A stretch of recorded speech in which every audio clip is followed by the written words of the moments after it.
The invisible hand Amara Desai adjusted the collar of her husband's shirt with practiced fingers, smoothing the expensive fabric across his shoulders. Vikram barely glanced at her reflection in the mirror, too busy rehearsing figures for his presentation. The morning light streamed through their bedroom windows, catching on the wedding photo beside their bed 5 years ago, both of them beaming. These days, Vikram's smiles seemed reserved for boardrooms and networking events. "You've got this," Amara said, stepping back. "The Henderson proposal is solid." Vikram turned, eyebrow raised. "Did Priya call again? I told you not to discuss my work with her." "No," Amara replied. "I read your draft." "Last night when you fell asleep." His expression soured. "I don't need you double-checking my work, Amara. That's what I have an actual team for." She swallowed the retort rising in her throat. Once her legal opinions had been sought by multinational corporations. Now, her Harvard law degree collected dust while she managed their social calendar and endured dinner parties where colleagues. Wives discussed renovation projects and vacation homes. "Just being supportive," she said, reaching for her tea. "Best support would be making sure the dinner with Tandon's executives goes perfectly next week." Vikram checked his watch. "Did you confirm the caterer? Remember, no Indian food? Tandon might be Desi, but he spent most of his life abroad. I don't want to seem like we're trying too hard." "I know how to host a dinner, Vikram." He grabbed his briefcase, already mentally elsewhere. "We're something impressive but not flashy. We need to strike the right note if I'm going to secure this promotion." After he left, Amara sat alone at their marble kitchen island. She opened her laptop, not to browse recipes or home decor, as Vikram assumed she did all day, but to check her private email account. A message from her former mentor, Professor Lakshmi, glowed in her inbox. "Would you reconsider the guest lecture? Your analysis of cross-border arbitration was years ahead of its time." Amara's fingers hovered over the keys before she closed the laptop. She'd promised Vikram she'd focus on their life together, her decision, her choice. Yet lately, the bargain felt increasingly one-sided. That evening, she prepared Vikram's favorite meal, listening as he dissected office politics, dropping names of senior executives like breadcrumbs marking his ambitious path. "Neil Tandon is coming to the quarterly gala," he said between bites. "First time in 3 years he's attending personally. The CEO himself." Mara passed him the dish of roasted vegetables. "Yes, and he's notoriously hard to impress. Barely speaks in meetings, but when he does, careers are made or broken." Vikram paused. "You'll need something new to wear. Something that makes you look professional, intelligent, elegant," he decided. "Like a proper executive's wife. Nothing too academic or severe." Later, as they prepared for bed, Vikram scrolled through emails while Amara stood at the bathroom sink, studying her reflection. At 31, she remained as striking as the day they had met her, dark eyes still held, the sharp intelligence that had once intimidated law school classmates. But something was fading, something essential. "What happened to that woman who argued before the mock Supreme Court?" she whispered to herself. "Did you say something?" Vikram called from the bedroom. "Just thinking aloud," she replied, turning off the light. That night, Amara dreamed of leather-bound books and the hushed whispers of a research library, where she had once spent countless hours crafting arguments that changed how companies operated across continents. In the dream, someone watched her from the shadows, someone whose approval had once meant everything.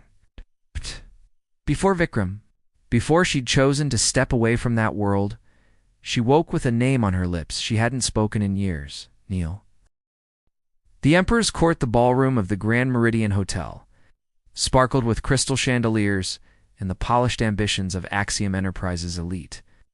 Amara stood beside Vikram, draped in a midnight blue gown that had cost more than her monthly budget. Her husband's hand rested possessively on the small of her back, steering her toward a cluster of executives whose names she'd memorized from his constant recitations. "Smile more," he murmured, lips barely moving. "You look like you're at a funeral, Mara." Obliged, though the smile didn't reach her eyes. She'd spent the afternoon researching Axiom's recent acquisitions and market position, not for Vikram's benefit, but to quiet the intellectual hunger that had been growing inside her for months. Gentlemen, Vikram's voice took on the smooth cadence he reserved for superiors. Allow me to introduce my wife, Amara. The men nodded politely, their gazes sliding past her to scan the room for more valuable connections. All except one Duran. Weiss, the CFO, whose eyes narrowed slightly as he studied her face. Have we met before? He asked. Before Amara could respond, Vikram laughed too loudly. I doubt it. Amara spends most of her time on charity committees these days. She used to work in... what was it, darling? Paralegal work? A flush crept up her neck.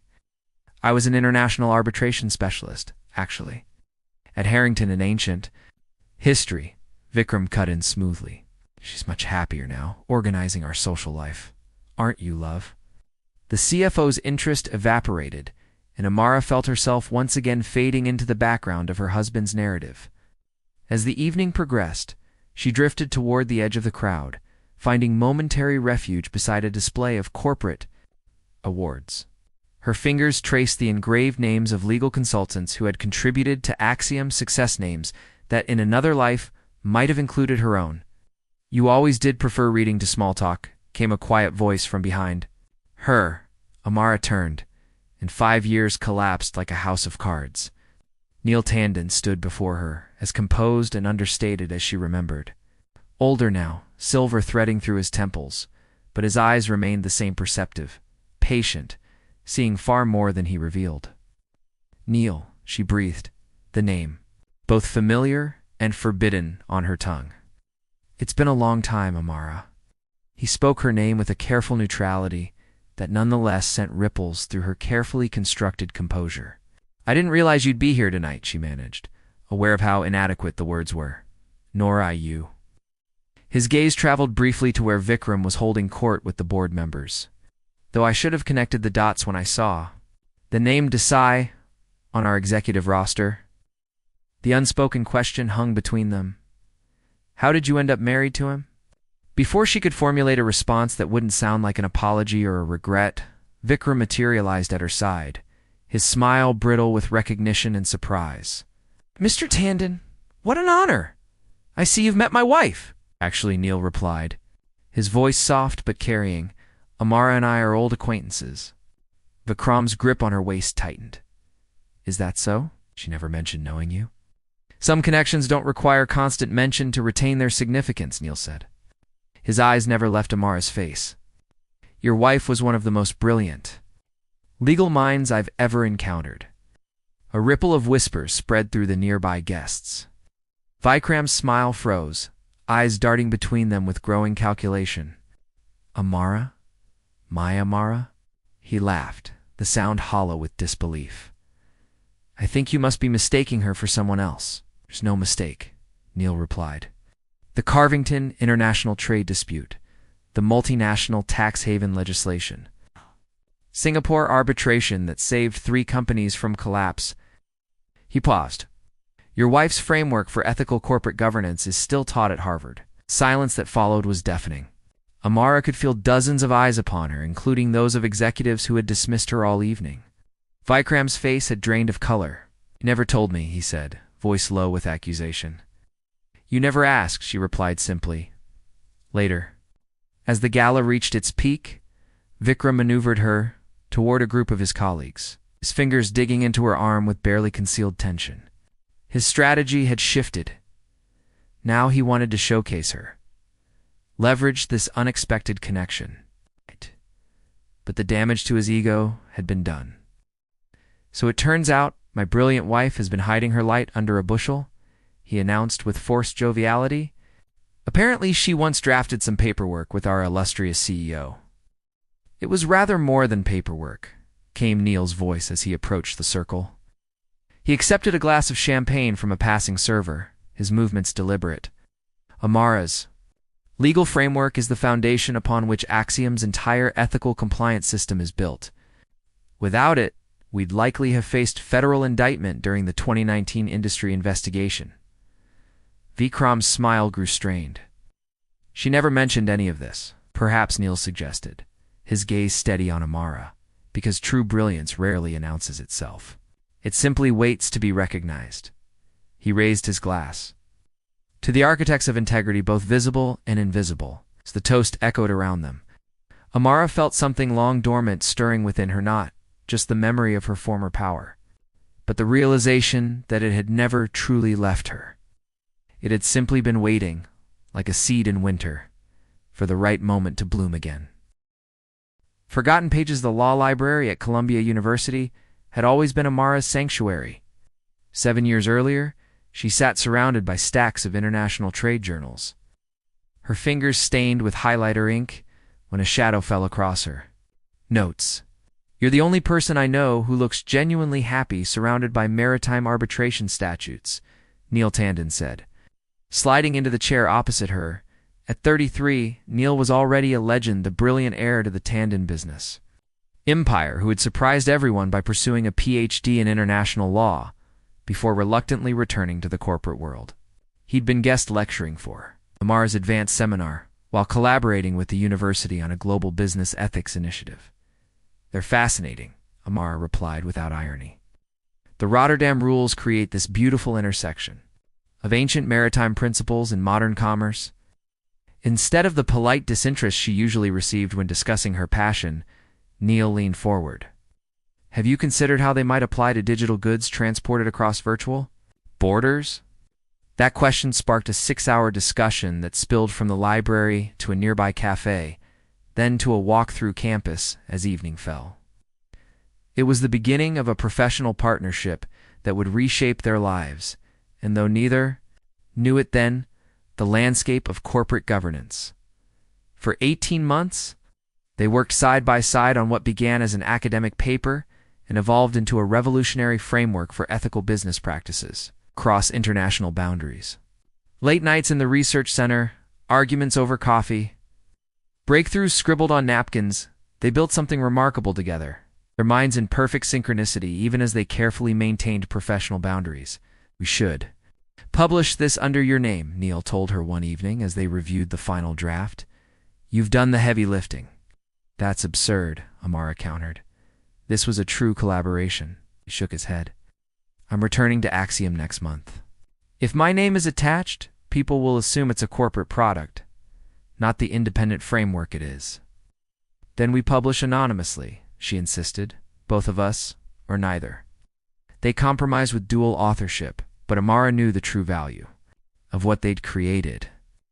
When major corporations began adopting their framework, she felt a fierce pride that had nothing to do with recognition and everything to do with impact. The night before Neil departed for his new role as Axiom's CEO, they stood on the rooftop of the law building, the city lights spread beneath them like fallen stars. Come with me, he said quietly. Axiom needs minds like yours. We could continue what we've started.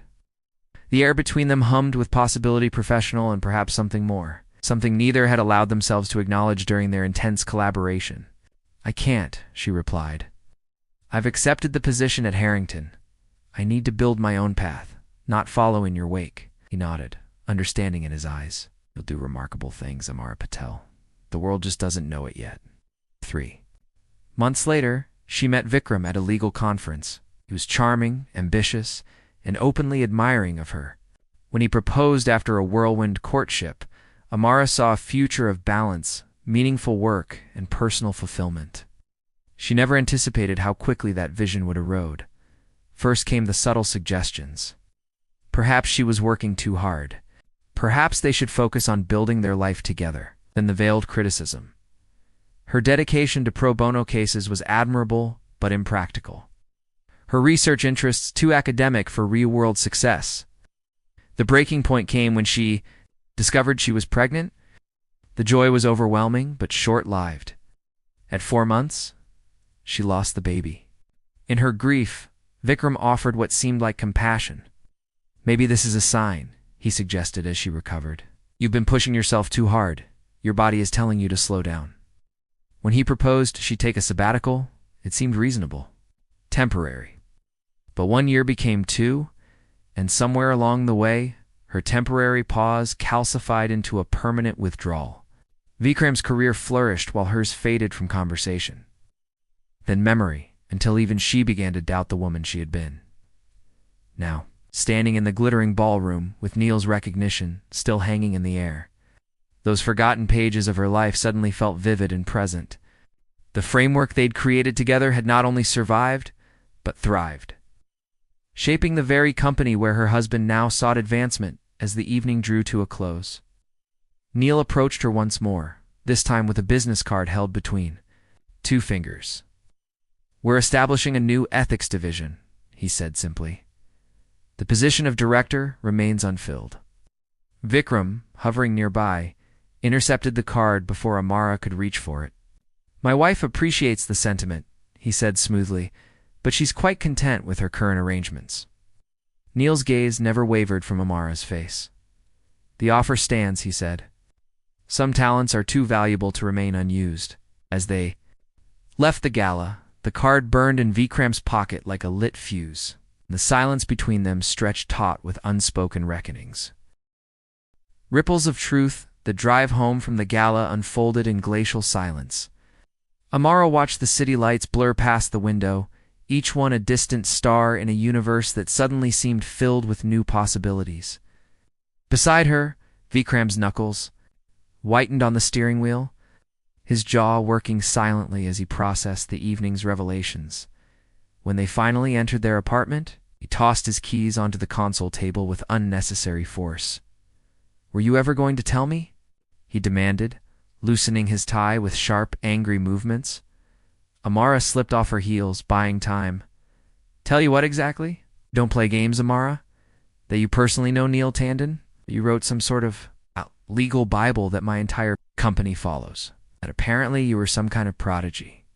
The last word carried a bitter edge.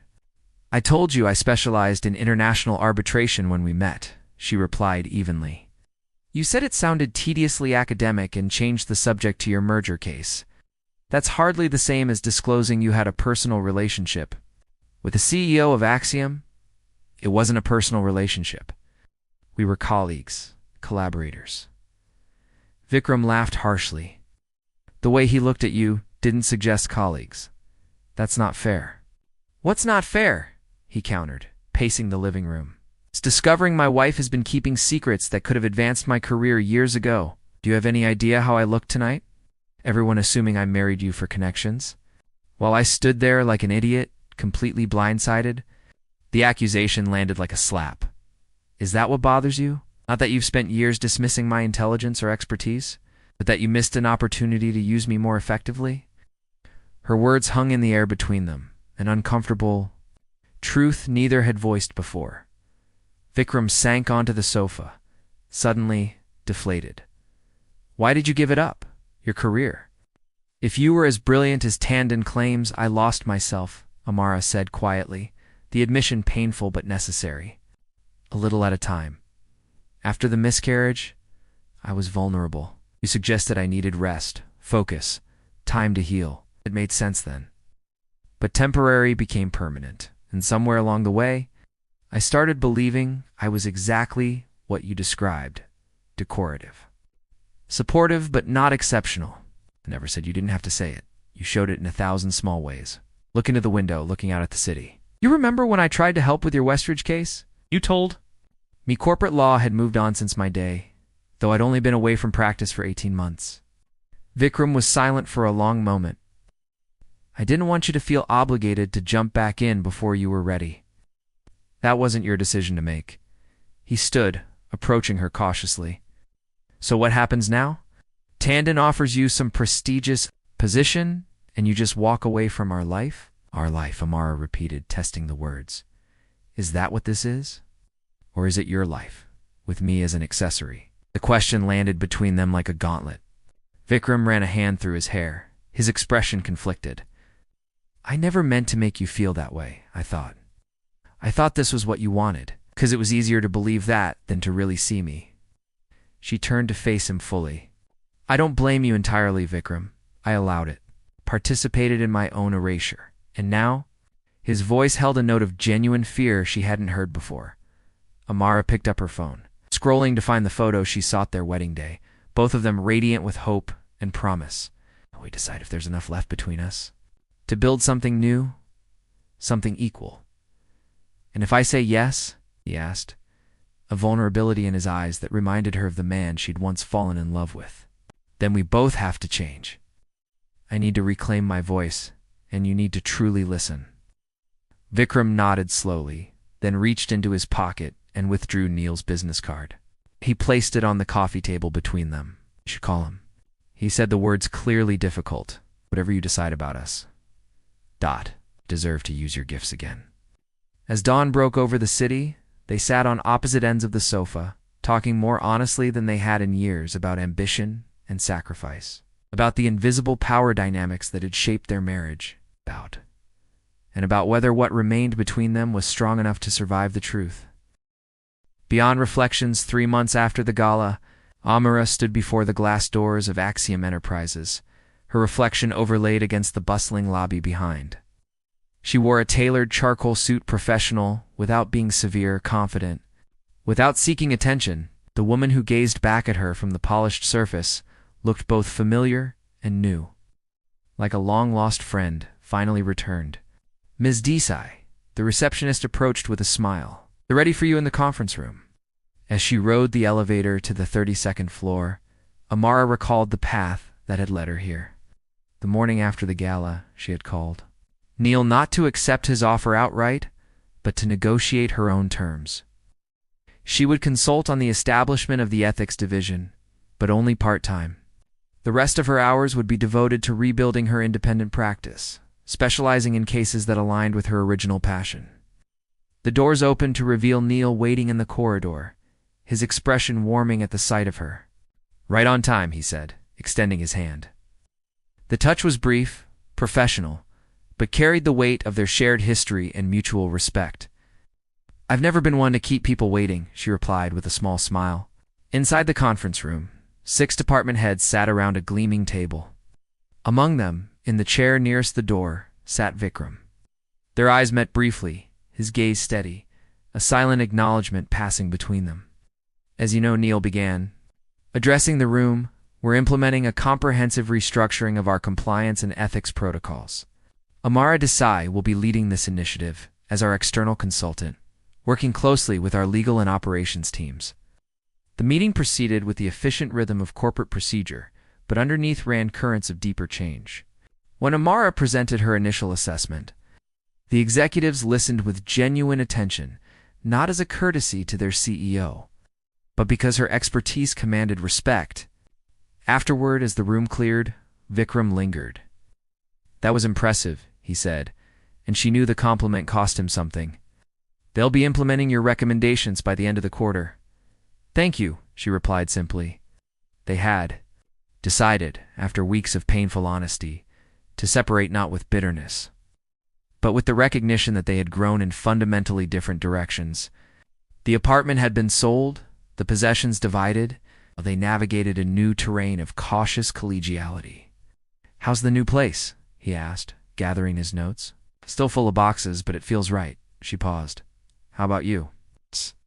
Stevens agreed to the Tokyo assignment. He has. I leave next month. Vikram straightened his tie, a nervous habit she recognized from their early days together. I've been thinking about what you said about listening more than speaking. It's changing how I approach my team. Small victory, Amara thought. It's not for her, but for the man he might become. As they parted in the hallway, Neil emerged from his office. He nodded to Vikram, who returned the gesture with professional composure before continuing toward the elevators. Everything all right? Neil asked when they were alone. Getting there, Amara replied. Change is rarely simple. No, he agreed, but often necessary. He hesitated. There's a symposium at Columbia next month on evolving international standards. They've asked me to speak, but I suggest that they might prefer the original architect of the framework. The invitation hung between them, professional on the surface, but layered with unspoken possibility. I'd be honored, she said, though perhaps we should co-present. Some collaborations deserve to be recognized for what they truly are. That evening, as twilight settled over the city, Amara stood on the balcony of her new apartment. Below, the streets pulsed with the energy of countless lives intersecting, separating, transforming. Her phone chimed with a message her former mentor confirming her guest lecture for the following week. Beside it lay a contract for her first independent client in 5 years. She thought of the women she had been: the ambitious student, the brilliant collaborator, the fading wife, and now this new iteration, neither defined by her achievements nor diminished by her setbacks. There was power in this integration, this wholeness that encompassed all her facets without being limited by any single one. In the distance, the Axiom building stood illuminated against the darkening sky, windows glowing like stars. Among them was Neil's office, where their paths had crossed again after years of separation. Not a resumption of what might have been, but perhaps the beginning of something new, something built on mutual respect and shared purpose, with space for each to stand in their full brilliance. Amara smiled as she turned back to her apartment, to the half-unpacked boxes and blank walls awaiting her imprint. The quiet power she had carried within her all along had finally found its voice again, not in the shadows of others' expectations, but in the light of her own choosing.